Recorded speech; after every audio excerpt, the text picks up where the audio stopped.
Well guys, the time has come and I went over to the dealer and I checked out the Grand Cherokee, the Trackhawk. Now they had a white one over there and boy oh boy was it clean.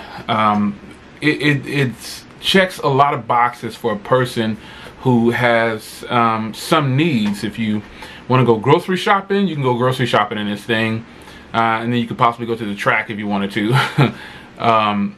If you want a street race, if that's your thing, I don't recommend that. If you want, it's got the power. That's the point. It's got the power, and it's also got the price tag.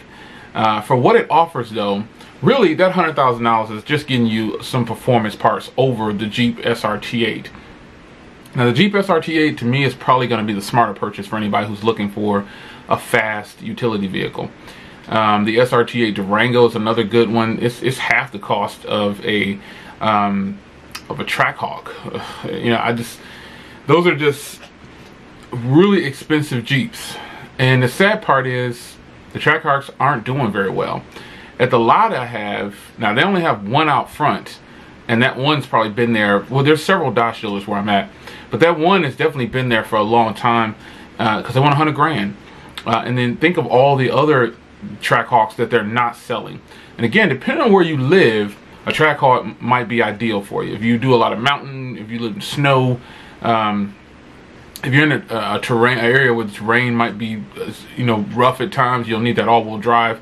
It just depends. Everybody's buying some of these things and not really getting their money's worth and using them to the full potential. A lot of Mopar people who see the Trackhawk, they just see, oh my gosh, this thing is powerful, and that's about where it stops. And if you end up buying one and you're not getting your money's worth, you determine whether you're getting your money's worth. But let me speak for myself. If I were to buy that, I like the comment someone made on one of my videos, it would just be a waste of horsepower because I can't always be at the track. I can only drive so fast on the road, and street racing is illegal. So who are you buying it for? I mean, it's just kind of one of those things, man. I don't know that I could recommend the Trackhawk to anybody because, again, you're going to pay at least $90,000, $95,000 for this vehicle. And who is it aimed at? Now, we know who the Demon is aimed at. The Demon is aimed at street people who want a race car that they can drive around town, pretty much. That car also is another one that's really expensive. And, you know, it's a matter about how you want to spend your money. Again, I've said it before, I would rather have two SRT8s than one Dodge Demon or one Trackhawk. I could buy 3 Mopars with that and get one in each class. I don't know.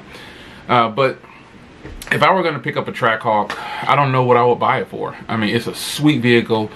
It's laid out, you know, it's got the basics. You know, you get nav, leather, you know, you get the supercharger, you get all these things. But again, I don't know if it's worth it or not, you know. Would you want to pay $1,000 a month to lease one, or about, you know, $1,500 a month or $2,000 a month to own one? And that depends on, you know, your location, I believe. So it's your man Jay Will. I checked out the Trackhawk. It's hot. I really like it, but I don't know about that one, folks. Leave a comment down below if you have a Trackhawk. Are you using it to the full potential? Do you go to the track, or are you just getting groceries in it? Or are you just speeding down the highway? Are you do you feel like you're getting your money's worth? I mean, because 100 grand for that Jeep, I don't think it's worth it at all. But again, that's just my perspective on it. I don't own one. Even though I could, there's no way I'm giving them 100 grand for this Jeep. But for the people that own one, or you've considered buying one, I would love to hear from people who own one.